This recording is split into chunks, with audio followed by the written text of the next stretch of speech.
Soit avec vous tous. La paix de Dieu soit avec vous tous. Amen. Bienvenue à notre temps d'adoration ce matin, mes frères et sœurs. Alors que nous nous réunissons aujourd'hui, entrons dans ce moment sacré avec les paroles du psaume 100 comme guide. Le psaume 100 nous dit « Poussez vers l'Éternel des cris de joie, vous tous, habitants de la terre. Servez l'Éternel avec joie.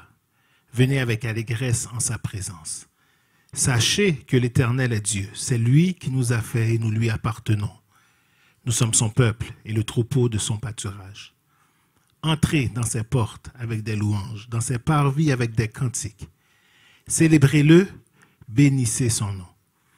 Car l'Éternel est bon, sa bonté dure toujours et sa fidélité de génération en génération. » Mes frères et sœurs, dans ce verset, nous nous souvenons de la joie et de la gratitude qui découlent de la reconnaissance de la présence de Dieu dans nos vies. Avec cet esprit de remerciement et de louange, alors que nous nous réunissons pour adorer aujourd'hui, que nos cœurs soient ouverts, mes frères et sœurs, que nos voix soient élevées et nos esprits unis, alors que nous célébrons la bonté et la fidélité de notre Seigneur. Mon frère et ma sœur, viens, ne tarde plus et adorons le Seigneur des Seigneurs, Jésus-Christ. Vous pouvez vous mettre debout.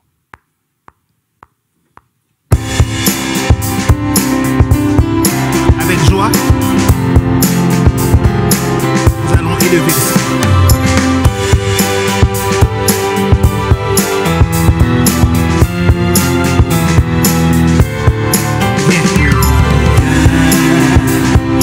Ne tarde plus,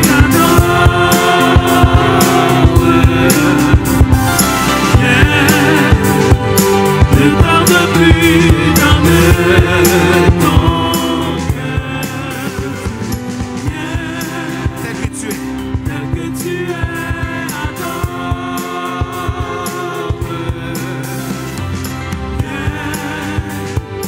Tel que tu es devant ton Dieu.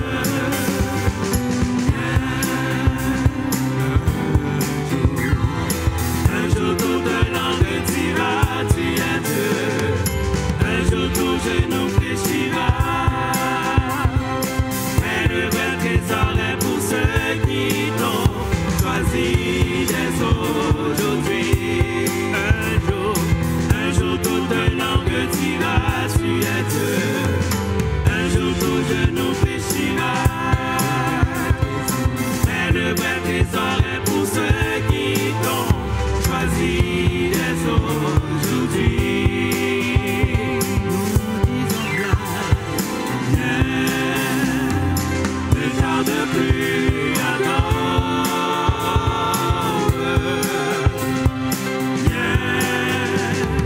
Ne tarde plus, donne ton cœur. tel que tu es. Tel que tu es, adore.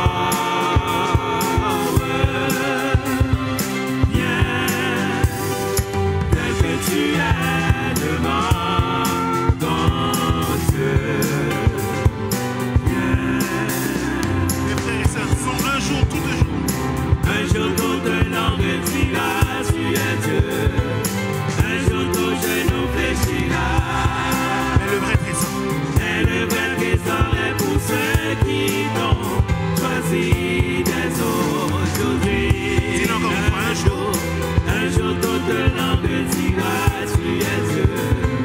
Un jour tout genou fléchira.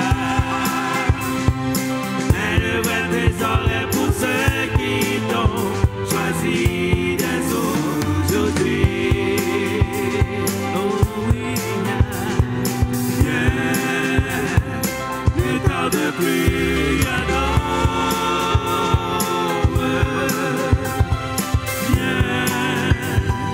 Ne tarde plus, donne ton cœur.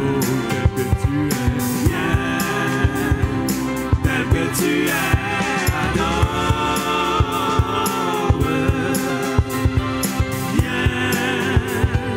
Tel que tu es devant ton Dieu.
Notre Sauveur, notre Éternel.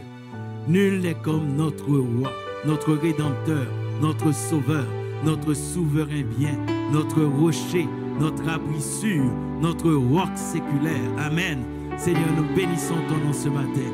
Que ton nom soit élevé, que ton nom soit glorifié, que ton nom soit magnifié dès avant tous les temps et au siècle des siècles. Le Dieu fidèle est avec nous. Lui, nous qui nous manquons à nos obligations devant toi, à notre obéissance, mais toi, tu restes le Dieu fidèle. Et nous bénissons ton nom.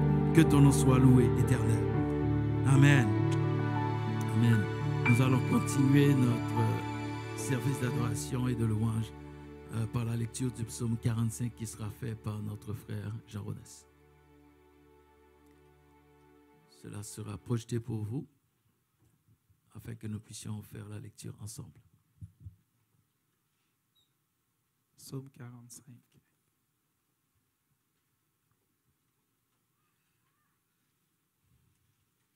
Des paroles pleines de charme bouillonnent dans mon cœur. Je dis, mon œuvre est pour le roi, que ma langue soit comme la plume d'un habile écrivain. Ensemble, frères. Ensemble. Tu es le plus beau des fils de l'homme. La grâce est répandue sur tes lèvres. C'est pourquoi Dieu t'a béni pour toujours.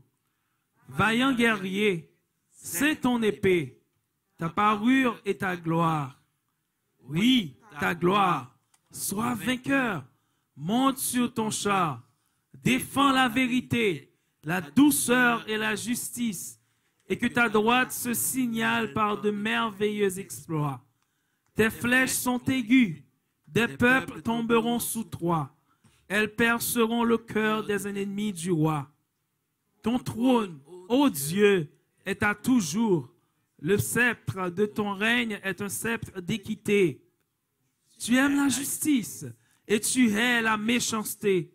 C'est pourquoi, ô Dieu, ton Dieu t'a oint d'une huile de joie, par privilège sur tes collègues. La myrrhe, la loi et la casse parfument tous tes vêtements. Dans les palais d'ivoire, les instruments à cordes te réjouissent. Des filles de roi sont parmi tes bien-aimés. La reine est à ta droite, parée d'or d'Ophir. Écoute, ma fille, vois et prête l'oreille. Oublie ton peuple et la maison de ton père. Le roi porte ses désirs sur ta beauté, puisqu'il est ton Seigneur. Rends-lui tes hommages.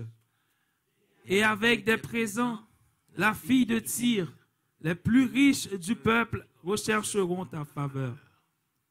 Toute resplendissante est la fille du roi dans l'intérieur du palais.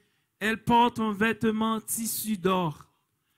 Elle est présentée au roi, vêtue de ses habits brodés et suivie des jeunes filles, ses compagnes qui sont amenées auprès de toi. Au milieu des réjouissances et de l'allégresse, elles entrent dans le palais du roi. prendront la place de tes pères. Tu les établiras princes dans tout le pays. Je rappellerai ton nom dans tous les âges. Aussi les peuples te loueront éternellement et à jamais. Amen. Amen. Parole du Seigneur.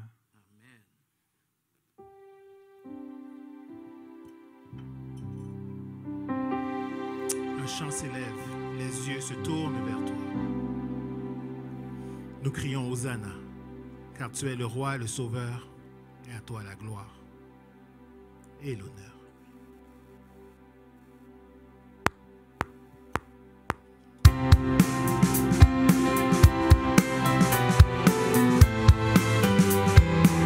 Vous pouvez taper des mains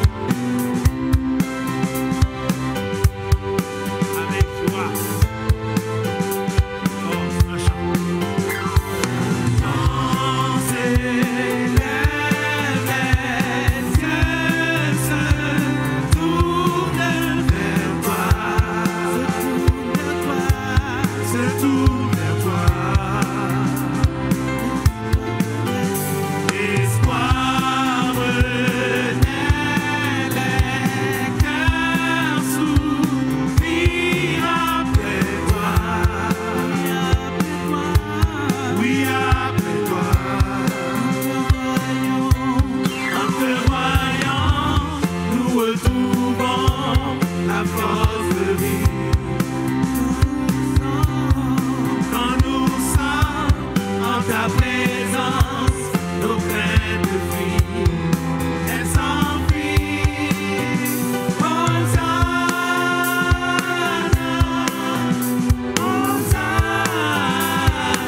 soit à notre Dieu, alléluia. Car l'Éternel, il est beau de célébrer l'Éternel, de célébrer notre Dieu, car il est doux, il est bienséant de le louer. L'Éternel rebâtit Jérusalem, il rassemble les exilés d'Israël, il guérit ceux qui ont le cœur brisé et il pense leurs blessures. Il compte le nombre des étoiles, il leur donne à toutes des noms. N'est-il pas merveilleux notre Seigneur? Amen. Nous continuons notre adoration. Devant ce Dieu, nous sommes éblouis.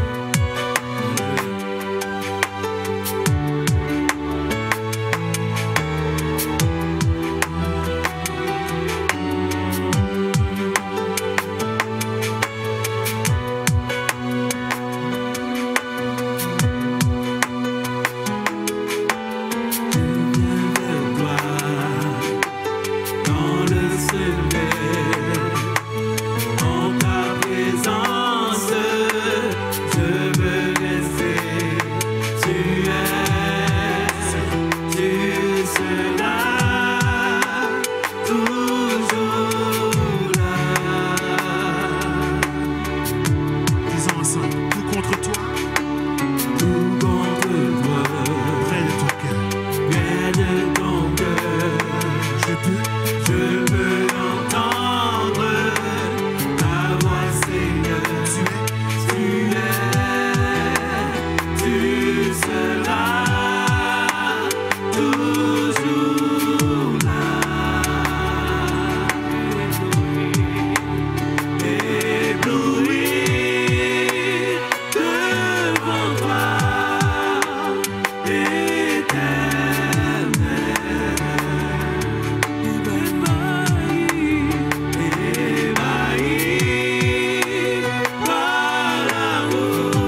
suis là à tes pieds.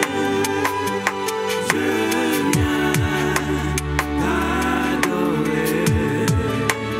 Je désire habiter près de toi.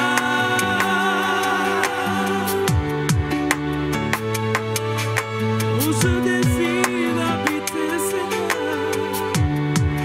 près de toi. Mon âme Te réclame. te réclame.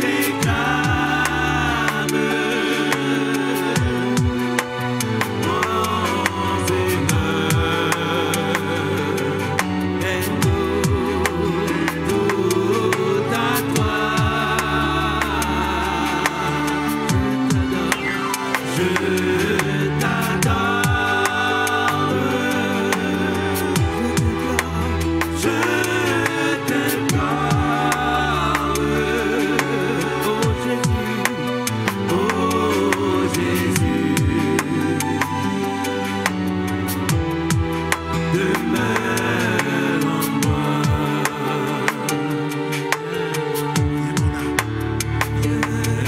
Mon âme te réclame,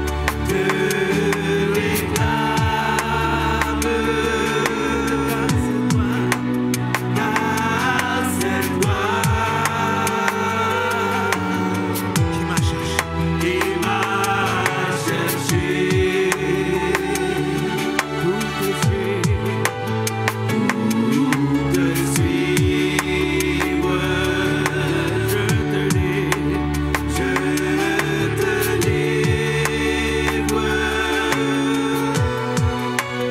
Mon cœur même sans péché. Oh, viens mon âme,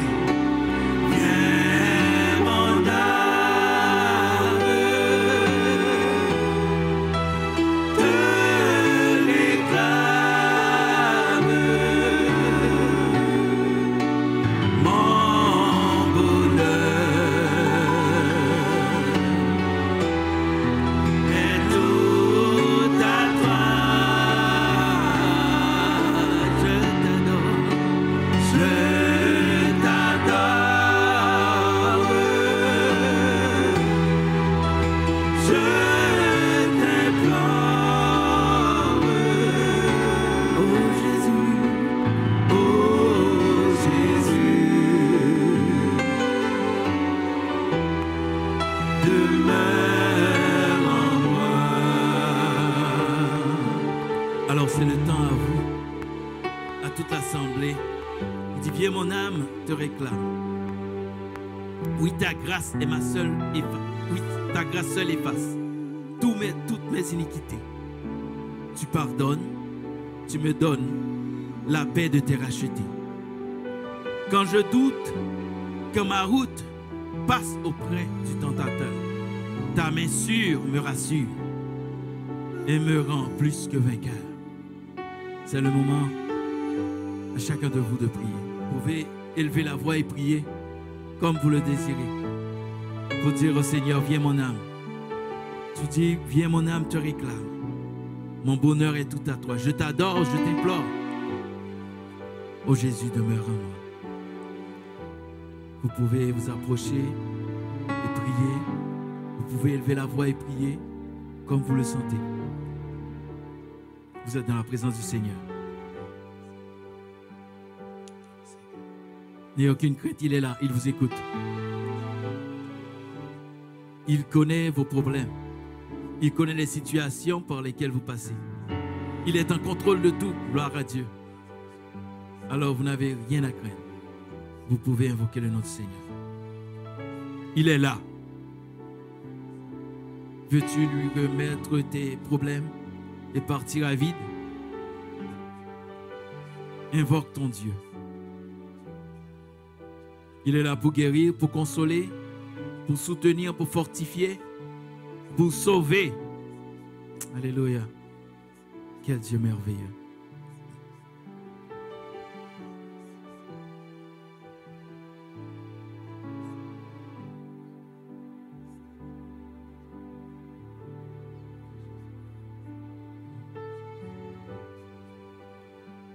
La demeure à chaque heure, mon rempart, mon défenseur, ma victoire et ma gloire, mon Jésus, mon seul sauveur.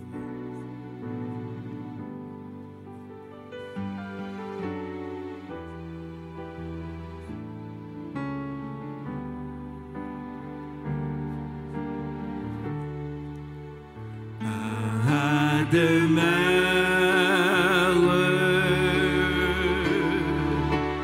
à chaque heure, mon rempart, mon défenseur,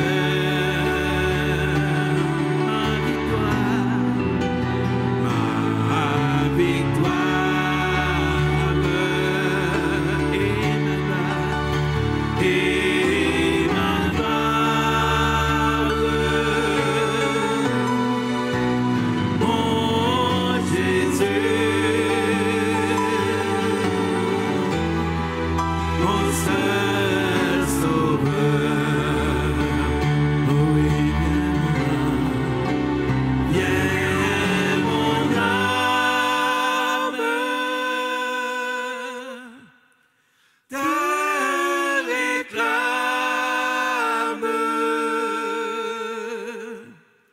Mon bonheur est tout à toi. Je t'adore, je t'adore, je t'implore, je t'implore.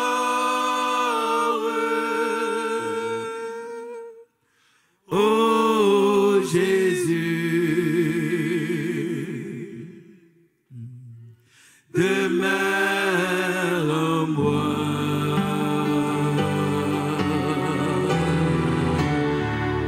Alléluia. Merci Seigneur. Demeure en nous, Seigneur. Gloire à Dieu. Vous pouvez vous asseoir.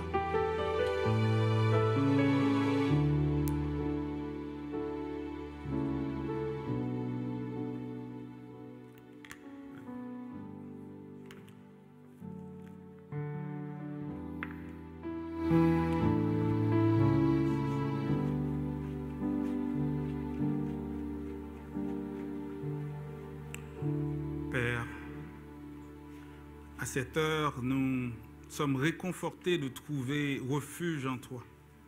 Que notre âme puisse te reconnaître pour son Dieu, puisse te réclamer et crier à toi comme son bienfaiteur.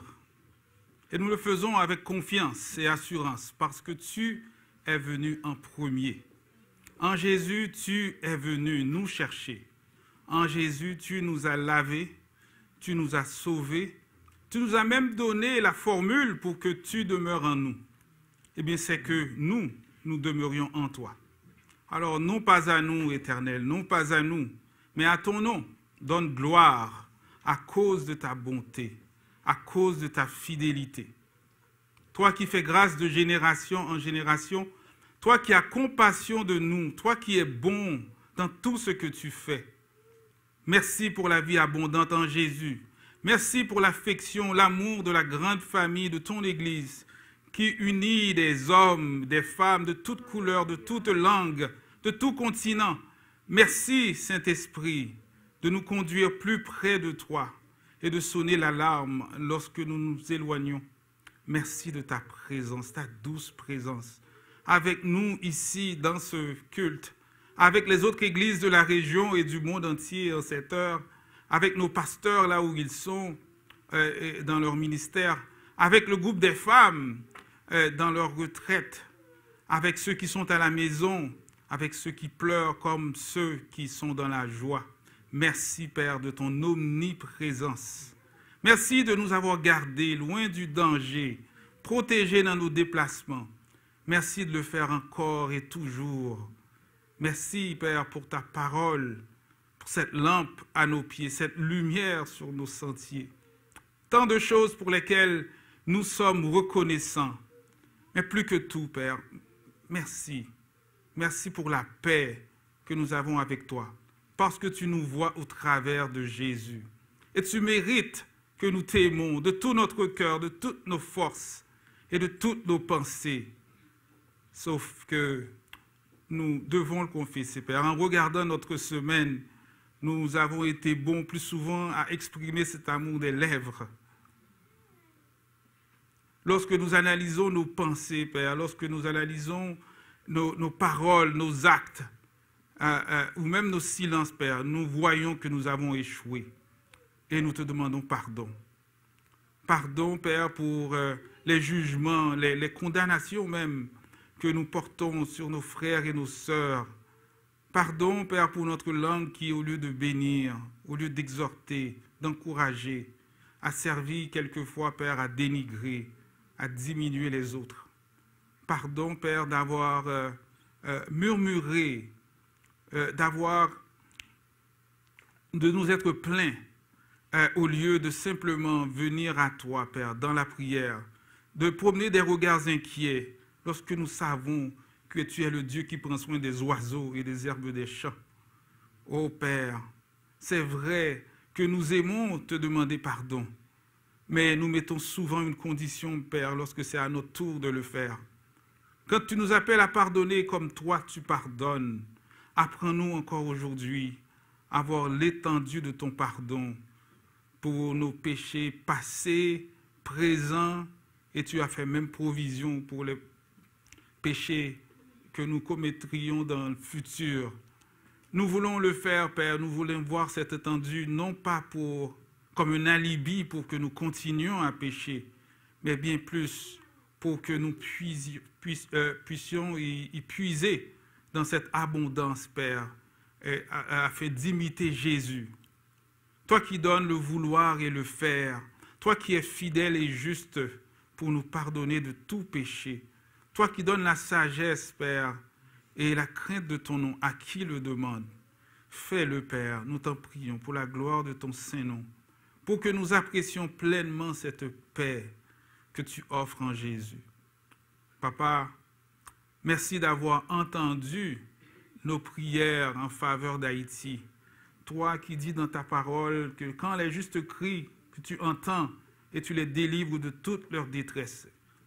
Nous sommes juste devant toi en Jésus et par Jésus. Et nous sommes contents de savoir que tu as entendu les cris que nous avions lancés vers toi en faveur d'Haïti. Nous attendons après toi, Seigneur, que ta volonté soit faite, Seigneur. Papa, merci d'avoir répondu aux prières de ton Église en faveur de la famille Bélier.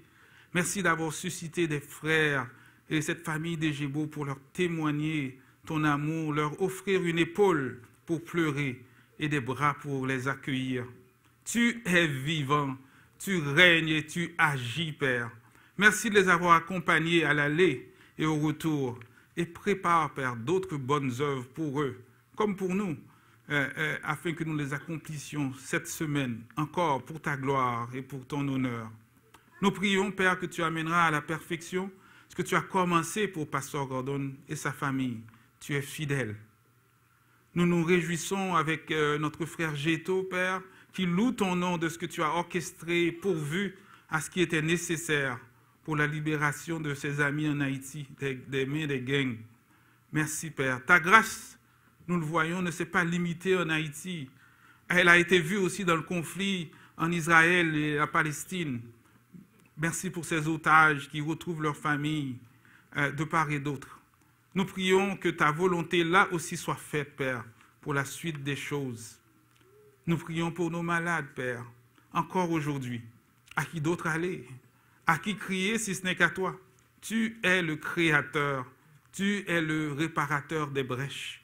Tu détiens les clés de la vie et de la mort. Nous prions pour Myrsa atteint de cancer. Nous venons avec Sœur Lourdes et sa famille placer notre appui en toi.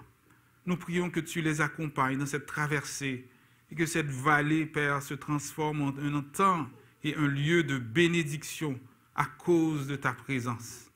Merci, Père, pour ceux à qui tu as donné un peu de répit, à notre sœur Léna, notre sœur Esther, notre sœur Daniel, et d'autres, Père, qui se sentent mieux après que nous ayons crié à toi, et qui aujourd'hui témoignent même de ta main bénie sur eux. Merci, Père, pour la convalescence de notre sœur Nadège. Merci de ce que tu lui as permis de quitter l'hôpital. Et continue, Père, ce que tu as commencé pour elle. Papa, ranime l'espoir de ceux de ton Église, Seigneur, à qui tu demandes d'attendre encore un peu. Et nous prions que ta grâce efficace et toute suffisante les accompagne jour et nuit. Nous te prions, Père, pour nos enfants. Applique leur cœur à l'amour de ton nom et des choses de ton royaume. Qu'ils trouvent leur passion, qu'ils trouvent leur joie, qu'ils trouvent leur satisfaction en Jésus. Garde-les de penser qu'ils savent déjà tout, mais d'être ouverts aux enseignements, non seulement des moniteurs, des monitrices, mais aussi de leurs parents. Nous te prions pour les dîmes et offrandes de la semaine écoulée et aussi de cette semaine. Merci, Père, pour la fidélité dans la gestion des finances de nos membres et de la gestion au niveau de notre Église. Papa, nous te remettons notre messager du jour. Père, donne-lui ce mélange d'hardiesse et d'humilité pour livrer sans détour le message que tu as pour nous. Et donne à nous qui sommes dans le coin de réception, eh bien de recevoir ce message pour ce qu'il est, un message venant de toi. Donne-nous et garde-nous, Père, de tout esprit de jugement du messager, mais que notre focus soit sur la réception de ce message, Papa. Merci, Père, de ce que tu nous donnes de vivre non seulement de paix, mais aussi de toute parole qui sort de ta bouche, alors que nous allons recevoir cette parole, mais que nous soyons marinés dans cette parole, que tu nous trouves à la méditer cette semaine dans nos temps de prière, dans nos temps de lecture, Seigneur, que nous puissions nous entretenir de psaumes, de dîmes, de cantiques, Seigneur, et que par notre connexion à la source, eh bien, tu puisses, non seulement nous puissions donner des fruits à toute personne autour de nous, mais que l'odeur que nous dégageons soit l'odeur de Jésus, que nous puissions donner des fruits dignes de la repentance, dignes d'un disciple de Jésus. C'est en son nom, Père, que nous t'avons prié. Amen.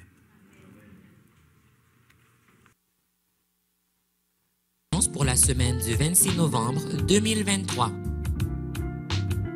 Tous les mardis, il y a temps de prière à 11h. Tous les mercredis, il y a études bibliques sur Zoom. Et tous les dimanches, les enfants ont école du dimanche pour tous les enfants de 3 ans à 12 ans. Et la pouponnière est ouverte. Tous les vendredis, il y a jeunesse en présentiel pour les ados et les jeunes adultes. La prochaine rencontre du groupe des hommes sera samedi le 16 décembre à partir de 10h. Ce sera un déjeuner chez notre frère Bayonne. Nous avons commencé la collecte de denrées non périssables. Lorsque vous faites votre épicerie cette semaine, pensez aux familles défavorisées du quartier. Il y aura soirée d'information pour les nouveaux membres d'Emebo et les nouveaux arrivants à Gatineau. Ce sera vendredi le 8 décembre à 19h. Pour les dîmes et les offrandes, nous le faisons par virement Interac. L'adresse est trésorerie@emebo.org et dans la section message, vous mettez l'objet de votre don, dîme, offrande, mission ou action de grâce. Nous souhaitons joyeux anniversaire à tous ceux qui célèbrent un anniversaire de naissance, de mariage ou de conversion cette semaine. Joyeux anniversaire. À tous nos visiteurs, nous vous souhaitons la bienvenue parmi nous. Si vous avez des questions ou un besoin, n'hésitez pas de communiquer avec nous par les moyens affichés à l'écran, tout en vous souhaitant bonne semaine. Vous? Bon. Que la paix et la grâce de Dieu soient avec vous. Bon. Je vous invite à ouvrir votre Bible avec moi dans le livre de Jean. Jean chapitre 1, les versets 45 à 51.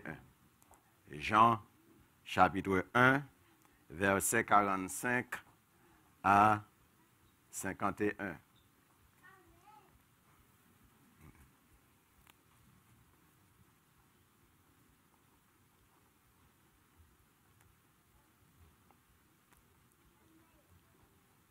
Eh bien, on va se lever, on va faire cette lecture ensemble. Jean chapitre 1, versets 45 à 51. Lisons ensemble.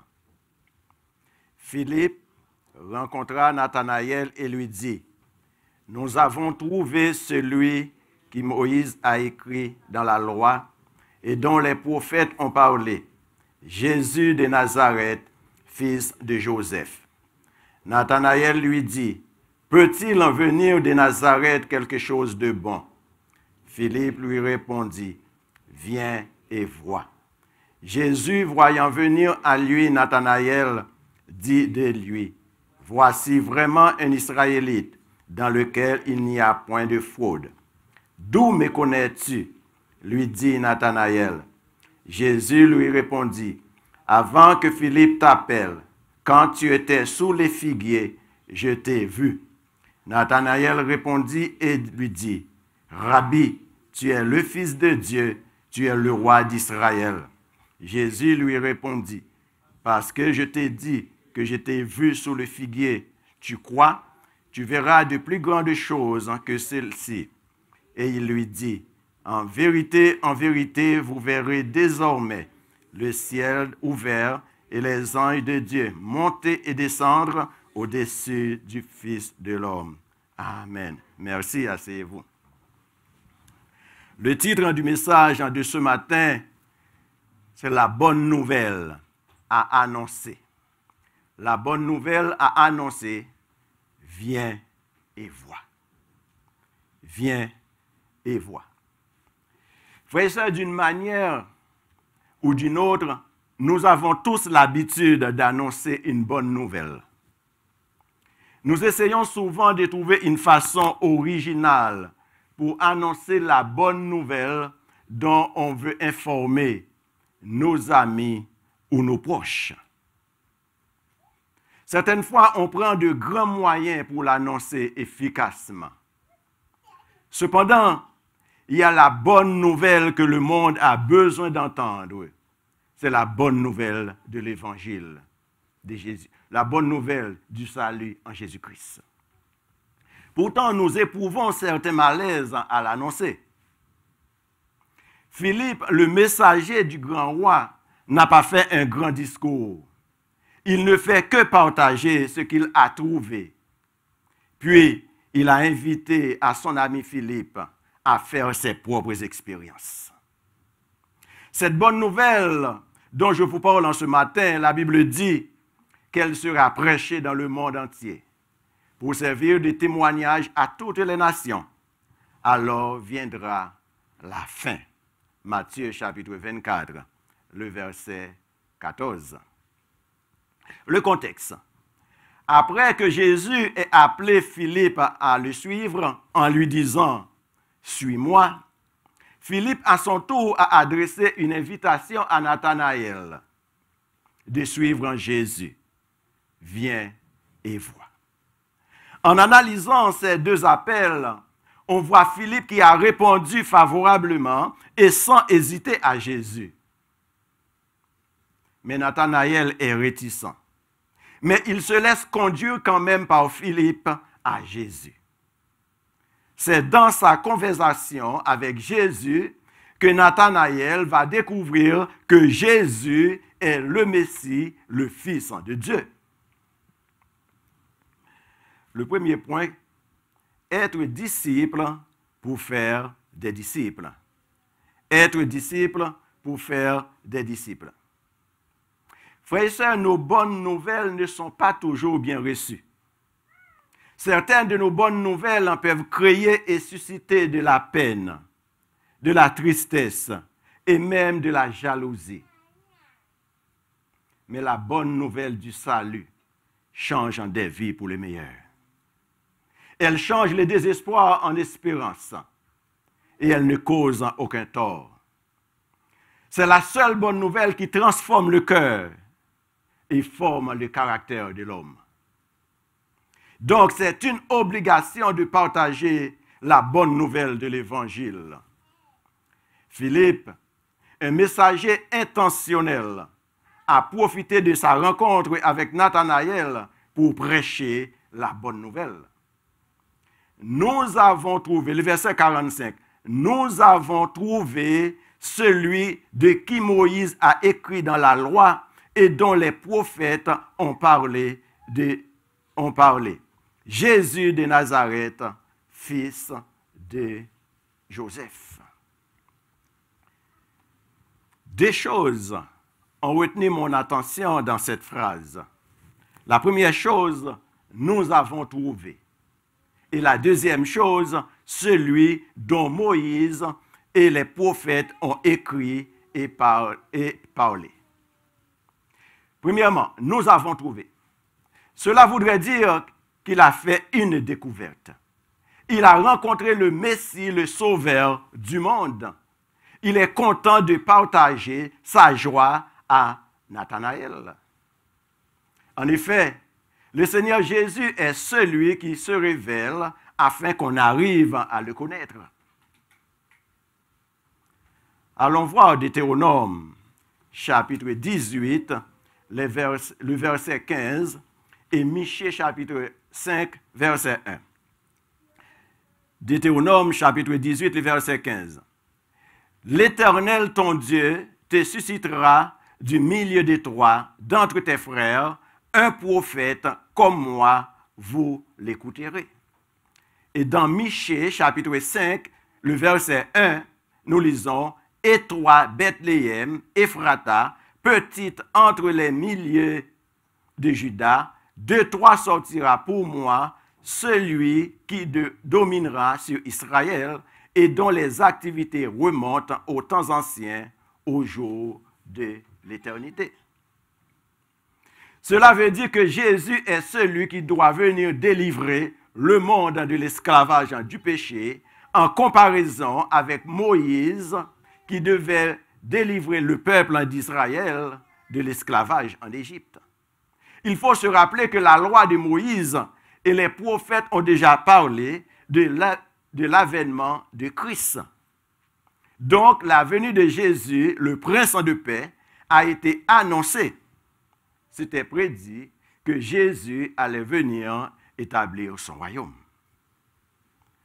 Au verset 46,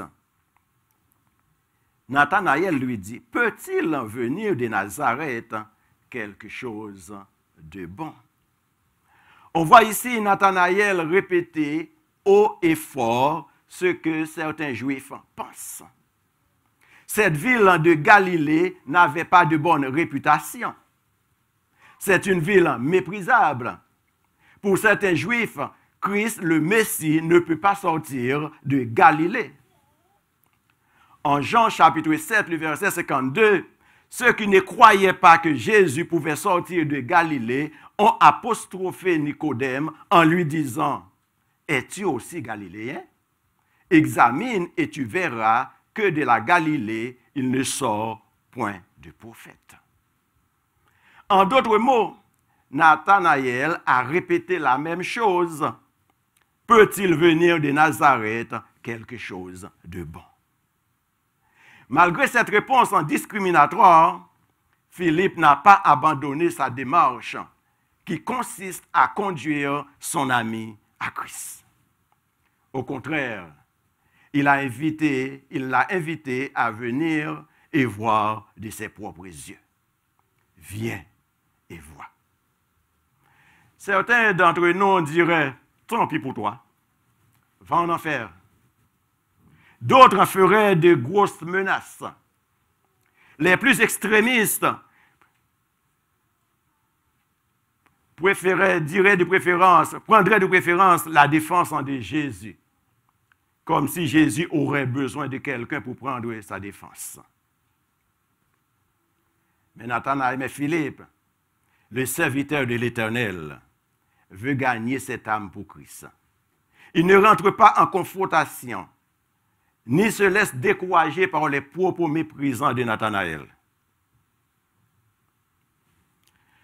Au verset 47, Jésus, voyant venir à lui, Nathanaël dit de lui, « Voici vraiment un Israélite dans lequel il n'y a point de fraude. » Le fait que Jésus a dit que Nathanaël est un Israélite qui n'a pas de ruse ne doit pas être interprété que c'est à cause de son origine juive. Pardon. C'est-à-dire parce qu'il vient d'Israël, il est bon. Mais c'est à partir de ce que Jésus a vu dans le cœur de Nathanaël, ce que Dieu y a déjà fait. C'est son intégrité et sa sincérité que Jésus a vu. Jésus a vu le cœur de Nathanaël.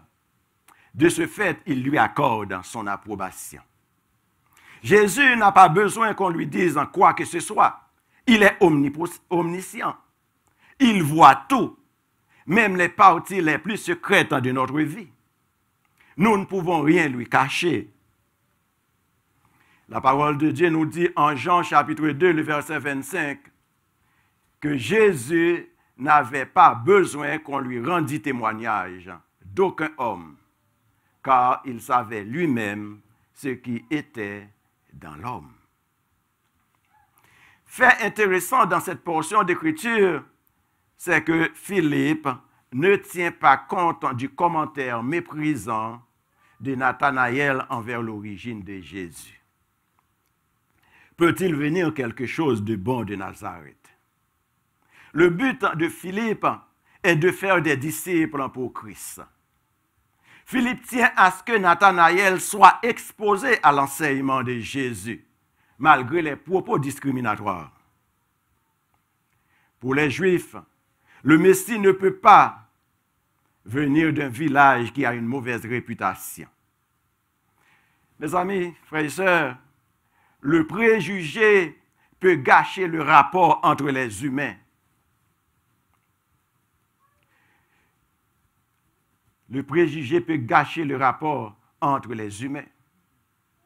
Ce juif, le propos de ce juif, de Nathanaël contre Nazareth, pourrait gâcher son rapport entre le divin Sauveur.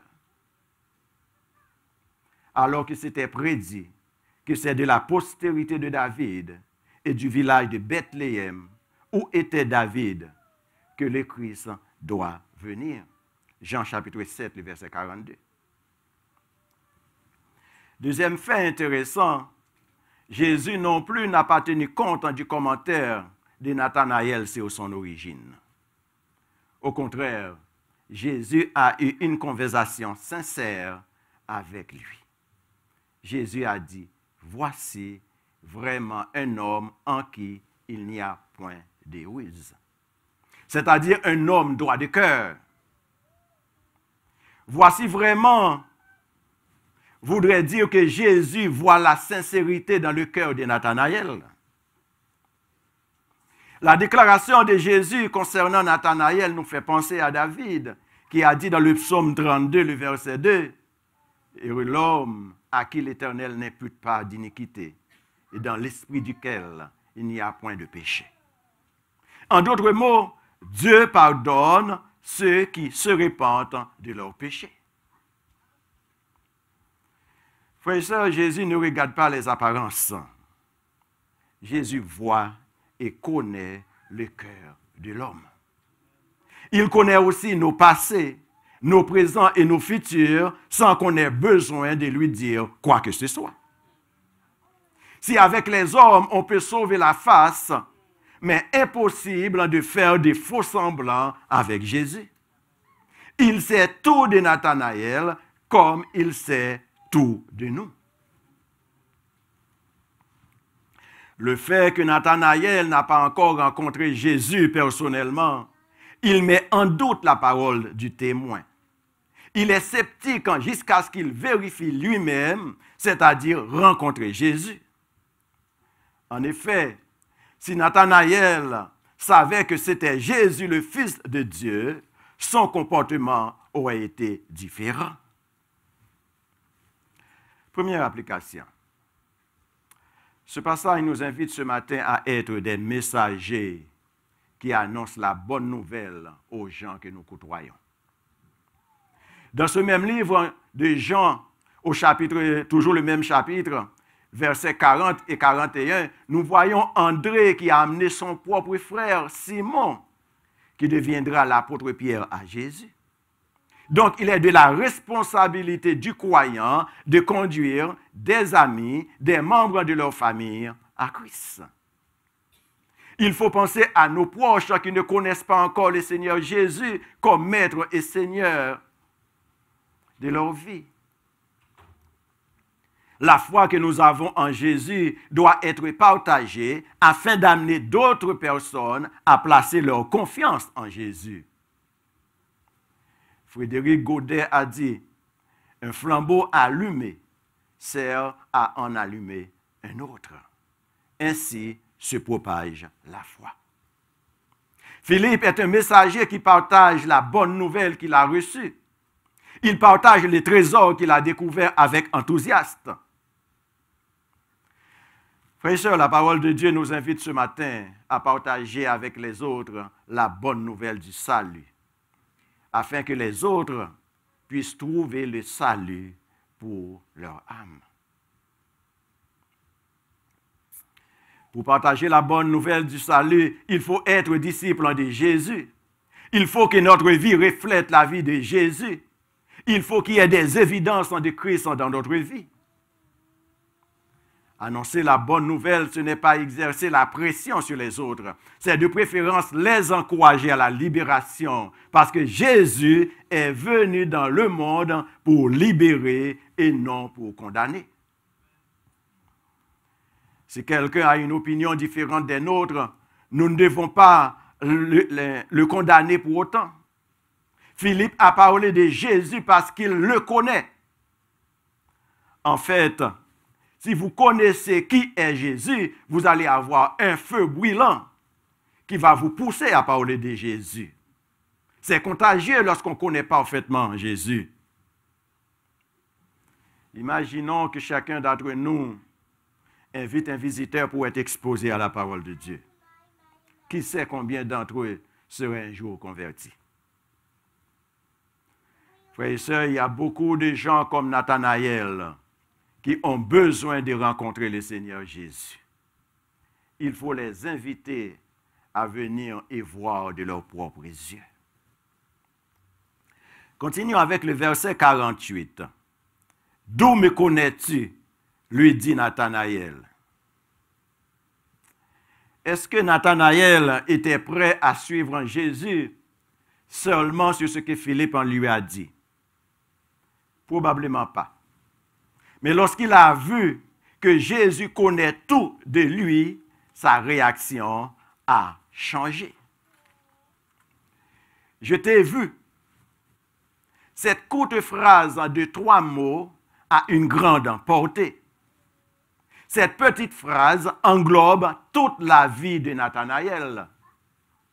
Il ne s'agit pas de voir seulement du point de vue physique, mais Jésus voit la vie de Nathanaël.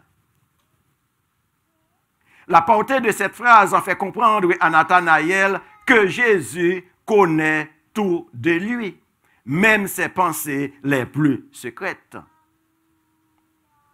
David a dit dans le psaume 139, le verset 2 à 4, « Tu sais quand je m'assieds et quand je m'élève. Tu pénètres de loin ma pensée. Tu sais quand je marche et quand je me couche. Et tu pénètres toutes mes voies.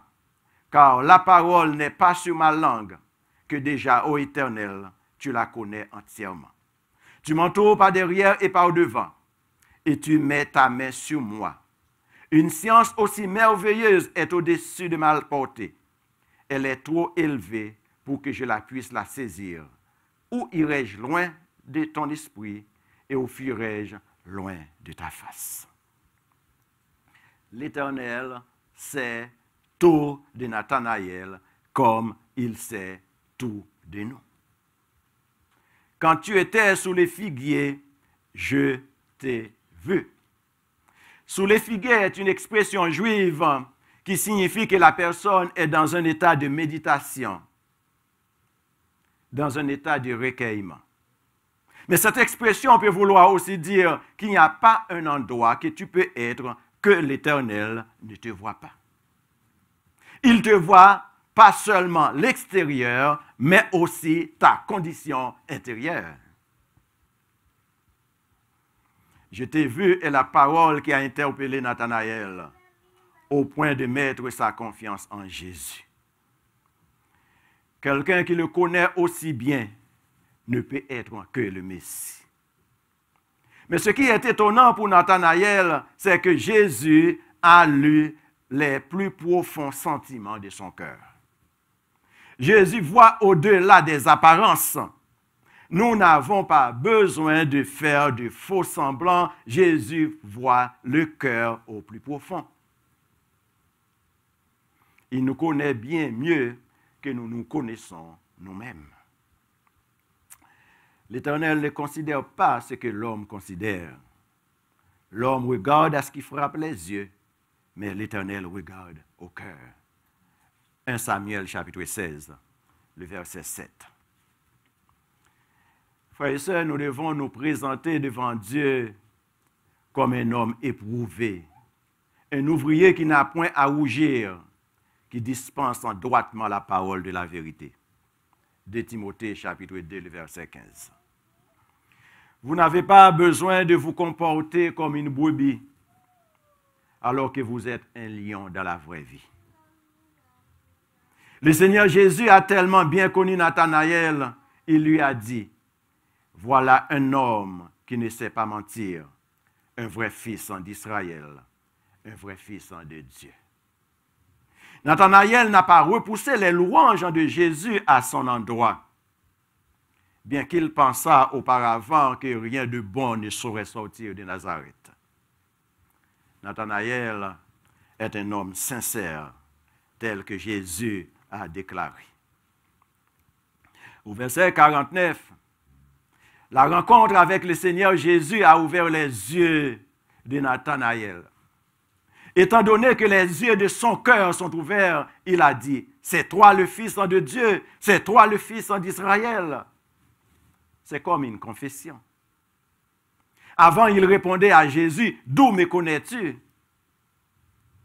Après qu'il ait reconnu que c'est seulement le Fils de Dieu qui peut le connaître aussi bien, son comportement envers Jésus a changé.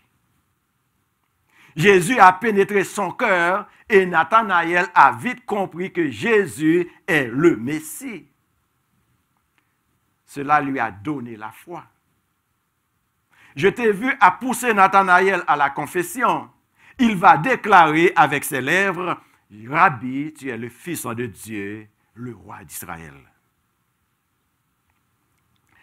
L'homme incrédule qui était Nathanaël est devenu un nouvel homme parce que ses yeux sont ouverts. Sa façon de penser est différente. Quand nous disons que notre Dieu est le Dieu de l'impossible, c'est vrai. Il fait venir son fils, il fait venir le Messie du monde d'un village que personne ne s'attendait pas. Notre Dieu est le Dieu qui étonne et surprend les attentes. Jésus a vu Nathanaël dans un lieu où il pensait se retirer ou se cacher. Eh bien, il y a encore d'autres personnes qui sont encore sous les figuiers que nous devons aller leur annoncer la bonne nouvelle. Il faut aller leur inviter pour qu'ils soient exposés à la parole qui sauve, la parole qui transforme la vie. Il faut aller de préférence, aller leur inviter à la rencontre de Jésus. Deuxième application. Frères et sœurs, la puissance de Jésus ne vient pas de Nazareth en sa ville natale. Sa puissance en vient du ciel. Notre puissance ne vient pas de qui nous venons, ni de notre origine. Ce n'est pas parce que nous sommes nés dans une famille chrétienne que nous avons la puissance. notre puissance vient de l'Éternel lorsque nous mettons notre confiance en son Fils, en Jésus. En effet, Jésus peut faire pour vous des choses qui vont étonner le monde. Les gens vont s'étonner de vous voir prendre cette dimension. La capacité de surmonter les dures épreuves de votre vie vient de l'Éternel des armées. L'aide que vous avez reçue, c'est l'Éternel qui a poussé cette personne à agir pour sa gloire. Les gens ont dit trop de mauvaises choses de toi. L'Éternel veut leur montrer qu'il est le Dieu de l'impossible. Les gestionnaires qui t'aiment, c'est l'Éternel qui agit à travers lui. Ce bien que tu possèdes, que tu ne t'attendais pas, c'est l'Éternel qui te l'a donné pour sa gloire. Deuxième point, l'Éternel donne des ressources selon les besoins. Frères et sœurs, quand l'Éternel envoie, il équipe, il prépare et il fortifie. En Ésaïe chapitre 4, le verset 12, l'Éternel dit à Moïse, « Va donc, je serai avec ta bouche et je t'enseignerai ce que tu auras à dire. » En effet, quand l'Éternel approuve, on n'a pas besoin de faire un grand discours pour être convaincant. Je répète, Philippe n'a pas fait un gros discours pour amener Nathanaël à Jésus. Sa vie est son témoignage. Il n'a utilisé que 3 mots. Viens et vois. C'est l'Éternel qui a mis les mots dans la bouche de Philippe. Le Saint-Esprit a convaincu Nathanaël. Pour entrer dans la présence de Dieu, il faut naître de nouveau, être délivré de la vaine manière de vivre, délivré du péché et recevoir Jésus comme Seigneur et Sauveur. Jésus-Christ a fait une promesse à Nathanaël et la confirmant en ces termes. Verset 51. En vérité, tu verras des choses plus grandes encore. Puis, vous verrez le ciel ouvert et les anges de Dieu monter et descendre au-dessus du Fils de l'homme. Étant donné que le voile qui avait obstrué la vision de Nathanaël est tombé en rencontrant Jésus, ce que le péché lui empêchait de voir est devenu visible. Il fallait cette rencontre avec le Seigneur Jésus pour qu'il soit sauvé. Pour délivrer les peuples d'Israël, l'Éternel avait fait choix de Jérémie. Il a préparé Jérémie dès le ventre de sa mère. Et lorsque Jérémie tentait de dire « Je suis un enfant, je ne sais pas parler », l'Éternel lui a dit « Avant que tu eusses dans le ventre de ta mère, je te connaissais. Et avant que tu fusses sorti de son sein, je t'avais consacré, je t'avais établi prophète des nations. » Jérémie 1, verset 5. Que personne ici ce matin qui se dit disciple de Christ ne trouve excuse pour ne pas annoncer la bonne nouvelle de Jésus. C'est un commandement de l'Éternel de faire des disciples. En Matthieu chapitre 28, le verset 19, le Seigneur Jésus nous demande d'aller et faire des disciples de toutes les nations. La bonne nouvelle, c'est que le Fils de Dieu, Dieu le Fils, est venu dans le monde pour sauver ceux qui étaient perdus. C'est le message à annoncer. C'est la vérité à proclamer. Le Messie est venu, il a vécu parmi nous, il est mort, ressuscité, il est monté auprès du Père, il intercède aujourd'hui pour ses élus et il reviendra dans la gloire chercher son peuple racheté qui vivra avec lui pour le temps et l'éternité. Le message de l'Évangile, c'est que Jésus sauve et sauve encore aujourd'hui.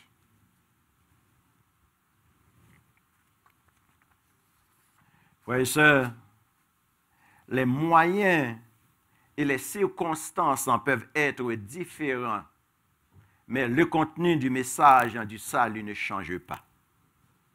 continuons à annoncer l'Évangile, quelles que soient les circonstances.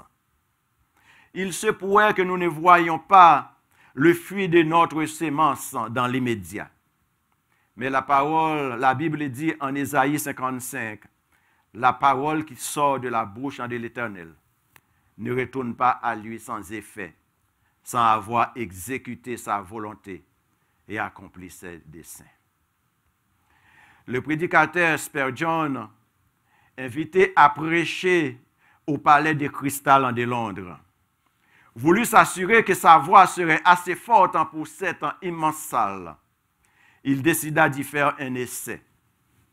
Du haut de l'estrade, il prononça à voix forte cette citation de l'Écriture. Cette parole est certaine et digne de toute acceptation, que le Christ en Jésus est venu dans le monde pour sauver les pécheurs. 1 Timothée chapitre 1, le verset 15. Il répéta le même verset une deuxième fois, sans forcer la voix. L'expérience était si satisfaisante, il rentra chez lui rassuré. 25 ans plus tard, un homme très malade demandait à voir Spurgeon. Celui-ci se rendit sans délai à son chevet et demanda, « Êtes-vous prêt à affronter la mort ?» « Oui, Dieu merci, » répondit le mourant. « Cela me réjouit, mais racontez-moi comment vous avez trouvé le salut de votre âme. » Le mourant a répondu d'une manière extraordinaire. « Étant plombier, j'ai une réparation à faire il y a 25 ans sous la coupole du palais de cristal. En ce temps-là, je vivais sans Dieu. Tout à coup, j'entendis une voix comme venant du ciel. Cette parole est certaine et digne de toute acceptation, que le Christ en Jésus est venu dans le monde pour sauver les pécheurs. Ces mots atteignent ma conscience et mon cœur avec une force telle que le jour même, je me tournai vers le Seigneur Jésus. Frère et sœur, Spurgeon ne savait pas qu'il y avait quelqu'un qui l'écoutait. Il ne savait pas. Il n'a pas essayé de convaincre qui que ce soit. Mais la parole qu'il a prononcée ce jour-là a transformé la vie de ce mourant. Et c'est comme ça qu'il a rencontré le Seigneur Jésus. Notre travail est d'évangéliser et non de convaincre les gens.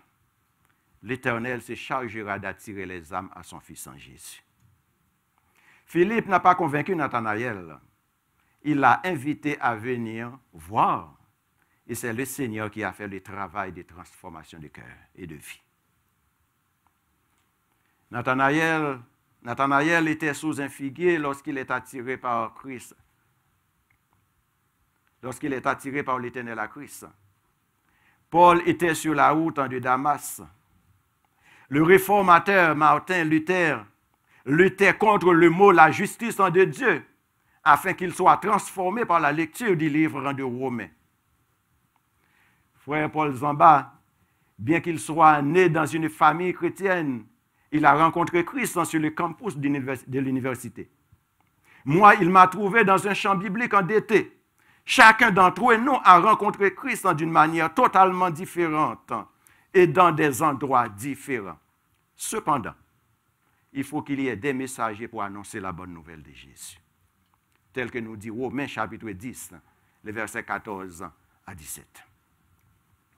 J'aimerais vous rappeler ce matin que l'Éternel nous donne des ressources dans tous les aspects de notre vie pour sa gloire et pour le témoignage de son évangile. L'Éternel sait déjà qu'est-ce qui va vous arriver et il vous équipe pour y faire face. C'est lui qui vous donne la force pour passer à travers certaines de vos difficultés et de vos épreuves.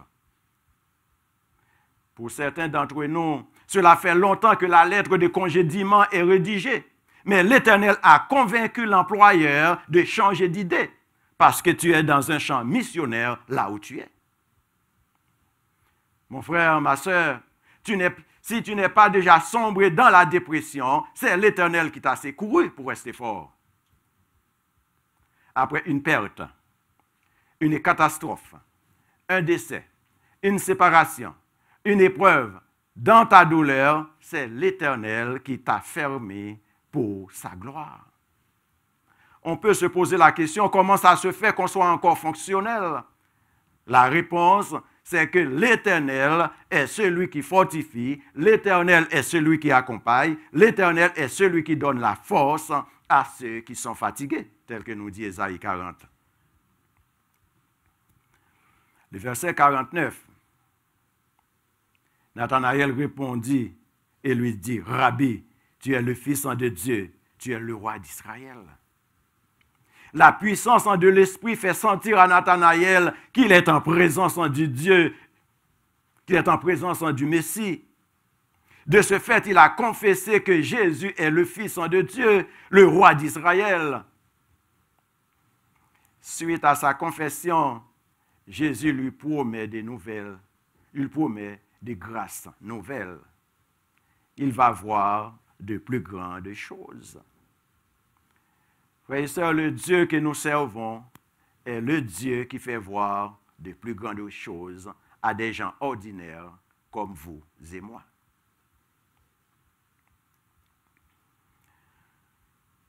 Trop souvent, nous ne réalisons pas de grandes choses parce que nous doutons de la capacité de notre Dieu. Nous ne réalisons pas de grandes choses parce que nous doutons de la capacité de notre Dieu.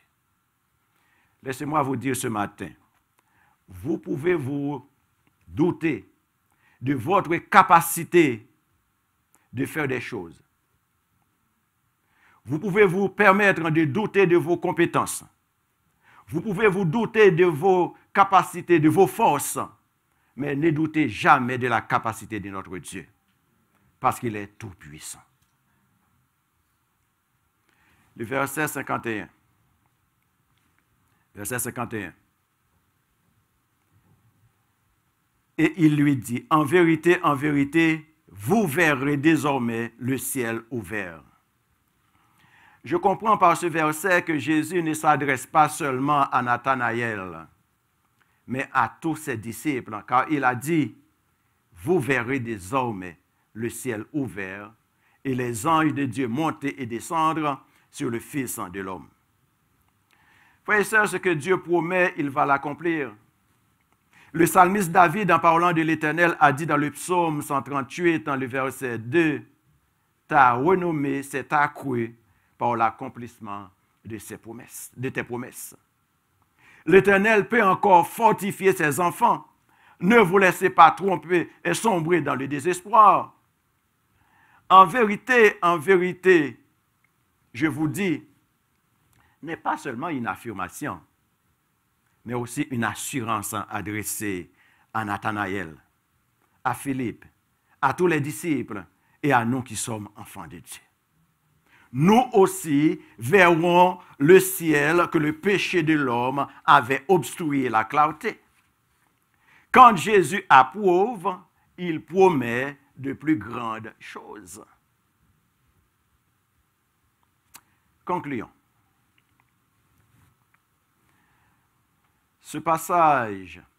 Dans ce passage, Philippe en représente les messagers que le Seigneur appelle à son service. Et Nathanaël en représente des résidus juifs qui ont méprisé et rejeté Christ et qui vont finir par connaître Christ comme Messie. Les Juifs incrédules comme Nathanaël, qui pensent que rien de bon ne peut sortir de Nazareth, ont besoin des messagers comme Philippe pour leur dire « Viens et vois ». Le monde a beaucoup de Nathanaël qui n'ont pas encore trouvé et rencontré Jésus personnellement. Ces gens mettent en doute la parole des témoins, mais nous devons être des messagers comme Philippe pour leur annoncer la bonne nouvelle du royaume de Dieu. Nous qui avons fait notre expérience personnelle avec le Seigneur, devons inviter d'autres personnes à rencontrer Jésus afin qu'ils renoncent à leurs péchés pour suivre Jésus. Nous aussi, nous pouvons amener des collègues, des amis, des membres de notre famille à rencontrer Jésus pour qu'ils se nourrissent de la parole transformatrice. Philippe et Nathanaël étaient de tempéraments différents.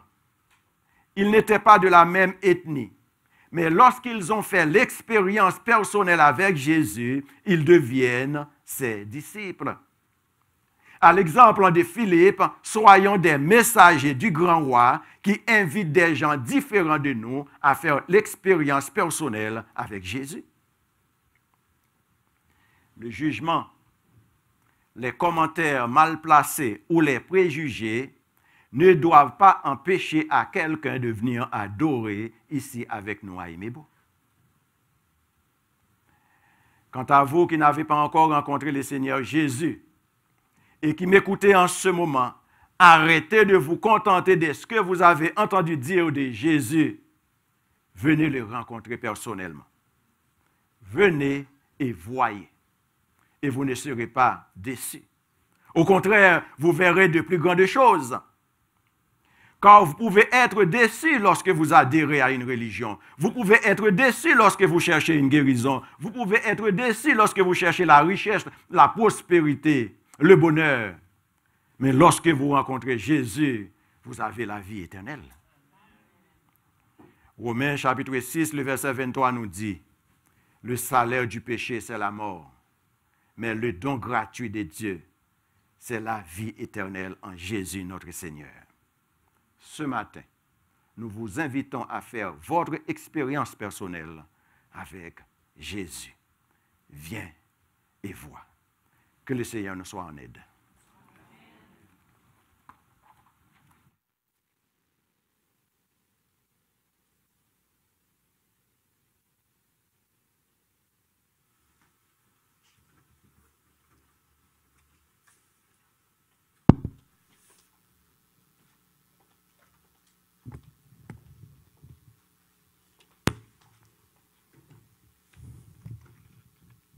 Le salut pour tous, le salut par grâce, à tous est offert et à tous est donné. Mais pour que ce message puisse passer comme notre frère nous a si bien exhorté ce matin, publions bien haut la grande nouvelle. Mettons-nous debout pour entonner ce dernier chant à la gloire de Dieu.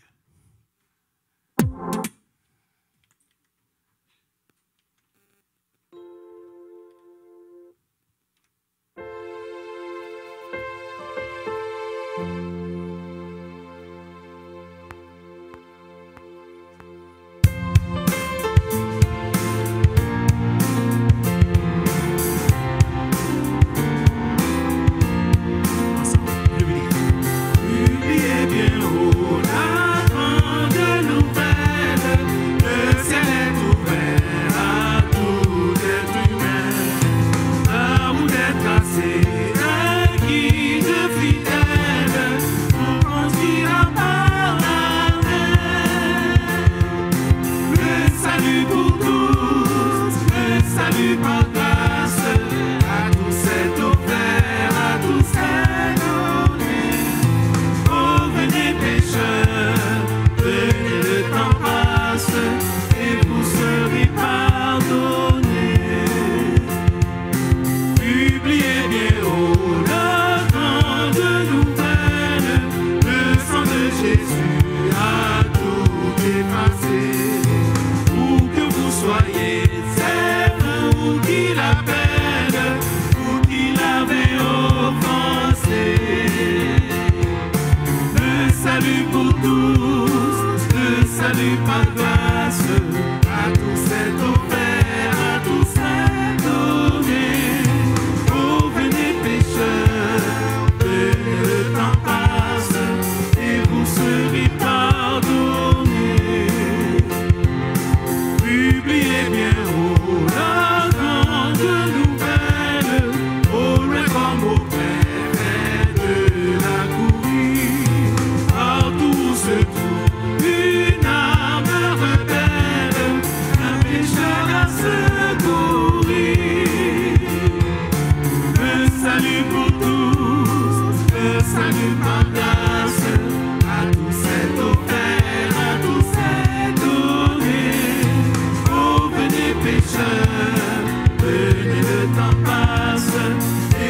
serez pardonnés. Encore le salut. Le salut pour tous, le salut par grâce, à tous est offert, à tous est donné. Oh, venez pécheurs, venez, le temps passe, et vous serez pardonnés.